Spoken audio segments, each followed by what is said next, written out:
So, deadline day was last night, and in the evening, McTominay announcement, Agate announcement happened, and the Jadon Sancho, here we go. But how much is Jadon Sancho going to Chelsea for? What is the obligation to buy, and what's my thoughts on the deal? Ten Hag did block 2 transfer exits last minute. What transfer exits did he block?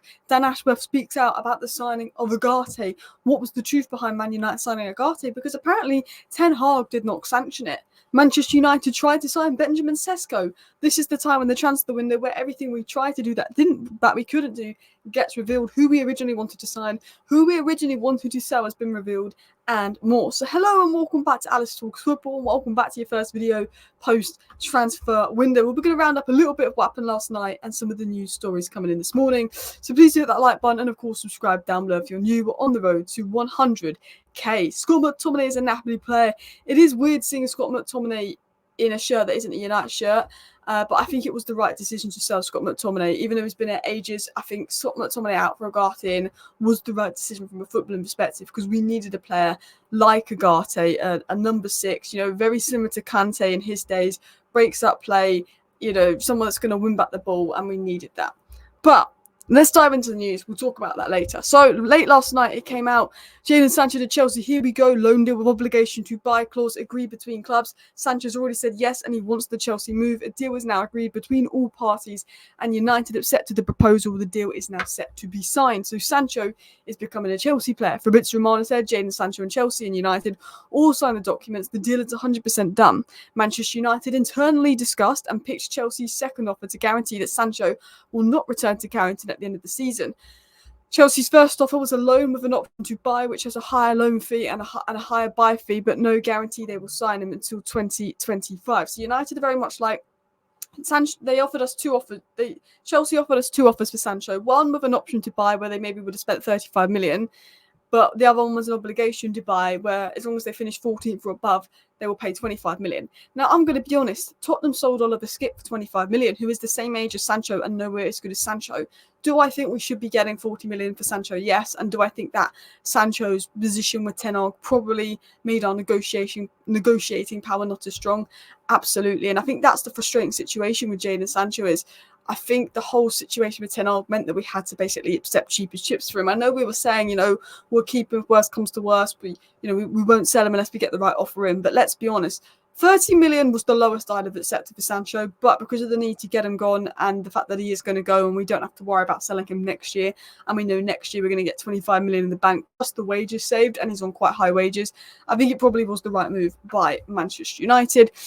James Ducker said Jadon Sancho's obligation to buy will be triggered if Chelsea finish in the top 14 this season, which they obviously will. And the purchase fee is between 20 to 25, depending on where Chelsea finish as well. The higher they finish, the higher the fee. So are we actually going to root for Chelsea to finish quite well? Who knows in regards to that? I just realised I was probably covering a bit of the screen there because I wasn't on full screen. So I do apologise about that. But let's get back into some more news, some more stories. So Sancho was done, but we were always saying yesterday, ones to watch is maybe Carney, Chukwuemeka and Curtis United, potentially Eriksen's exit and potentially Sancho. Now, Sancho is the only one that went through, but we're going to get a bit of inside information on Eriksen's exit because Ineos were more than open to selling Eriksen and Anthony, but I think they left it too late to find a replacement because if you sold Anthony and Sancho, we'd have to sign another winger, which I can understand.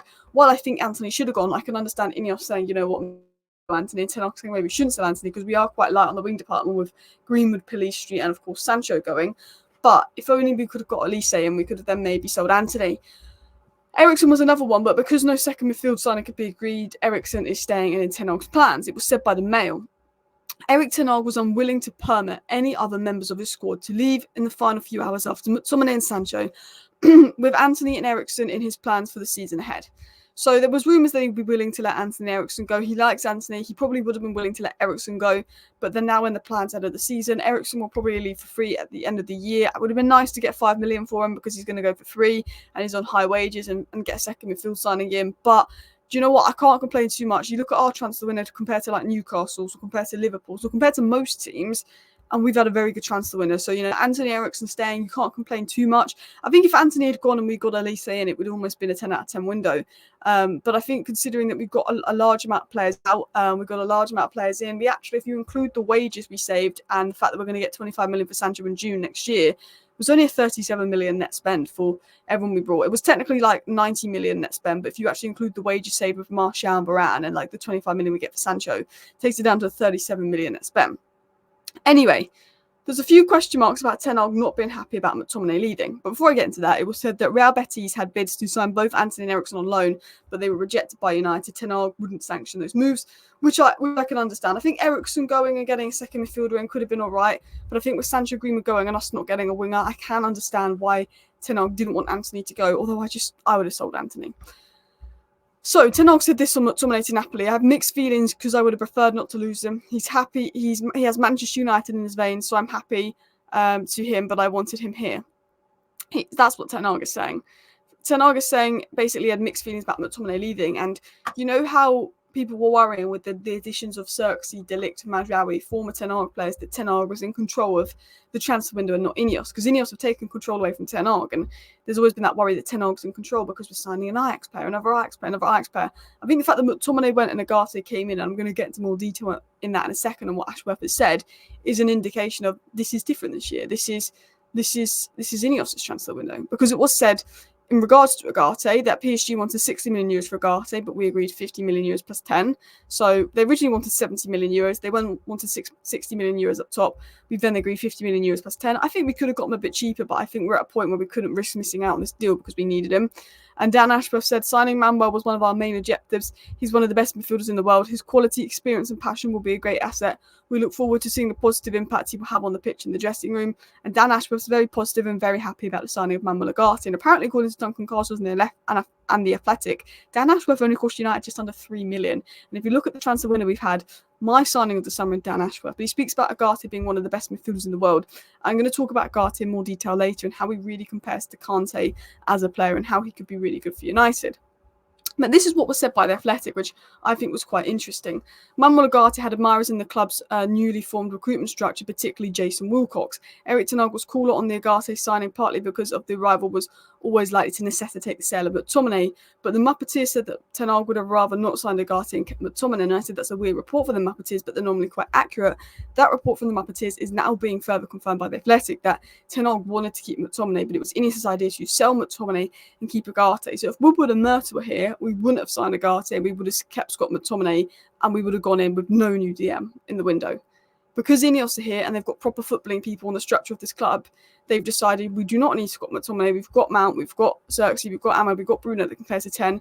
We need another 6 because of Casemiro, and they've got Agate. And I think that is showing the impact of having a footballing people on the ball, because us fans know that while Scott McTominay gave everything for the club and he loves the club and he's got a great work rate, we don't need Scott McTominay in terms of a starter. He just comes off the bench and impacts games and scores goals. But as we're going to become hopefully a more sustainable team that doesn't rely on moments to win games, players like Scott McTominay will become less valuable for the squad.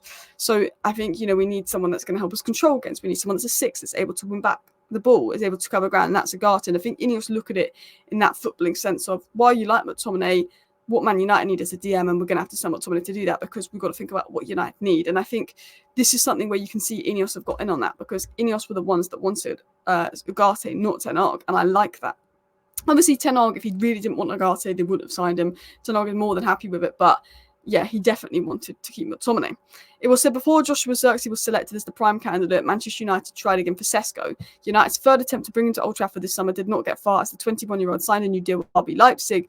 There is respect within United for Sesko's choice to develop his talent in Germany, and the club scouts will keep him on the radar. I'm glad we got Xerxes over Sesko, because one, Sesko became more expensive, and two, Sesko's such a similar profile to Højlund that if Højlund's getting starved of service, so is Sesko. At least Xerxes can drop deep and get involved in play. And I really just wanted to read out Marcus Rashford's farewell speech to McTominay. I thought this was really cute. He said, "Mr. Scott McTominay, it's been a long journey for both of us. I think the first time I met you, I was 7 or 8 years old. We've been through a lot of similar stuff, growing pains at the same time. I remember when we had to share games, half a game each, from 14 to 15 years old. See you grow into the person and the player that you have become. I take my hat off to you, because it's a lot of hard work, and I've seen how much dedication you put in from the far beginning."